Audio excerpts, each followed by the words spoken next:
Hi. So this is a test of two new versions. A new version of the Brahma Duet. Basically, the standard Duet uses a 220 lens from a company called Telesin in China, and it's a low cost. Well, it's not that low cost, to be fair. They're about £45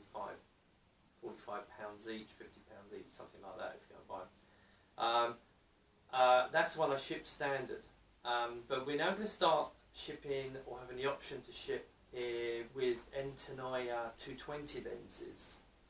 So this video's got, there's two videos of these, okay, one's obviously, so one of each basically, I'm sure you can figure it out. The cost is pretty much, the Duet will probably double in price, roughly, maybe just under double in price, because we've got to take off the cost of the Telesin lenses on the N10I one. But it's quite a large, because anyone who knows how much the N10I lenses cost, you're paying for quality, you're paying for amazing lenses, and they're pro-grade lenses, so that you're paying for what you get. But for some people it's really useful. Now, the reason for doing this is so the lighting's the same, everything's exactly the same, both on Git 2 cameras, and so you can get, and I have a horrible feeling the Telesin one might be a bit close to that bush behind you, but we'll see when I stitch it. So what's the benefits over the standard Telesin? Well, standard Telesin, the actual output you can get in a proper recording mode, you can get 3840 by 1920, which is QHD.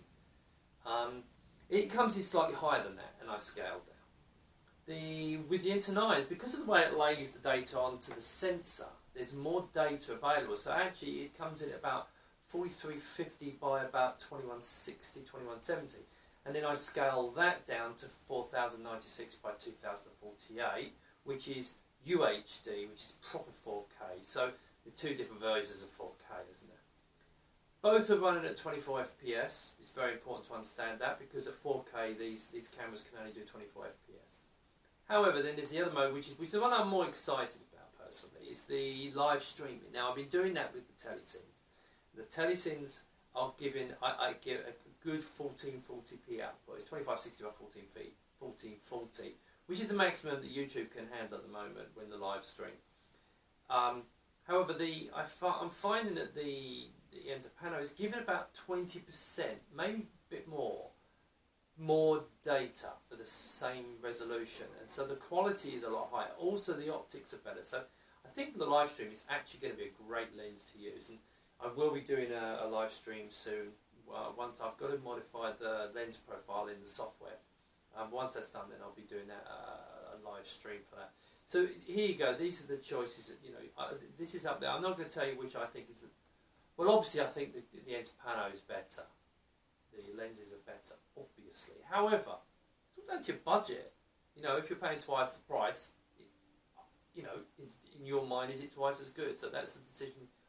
These kind of videos are going to help you decide. However, you can buy the standard one and then maybe upgrade later. That's a good way of doing it. I think the results from the standard Telesin are not bad. I mean, they're quite good, and I think they're better than quite a lot of stuff I've seen, to be fair. However, the N10Is push it up a big notch. So I'll leave it up to you. That's it. I will put it on the order page soon. And if you've got any questions, please put them in these videos. But I'll put links between the two, and I'll also be doing, as I said, a live stream to discuss this whole thing. Okay, thank you very much.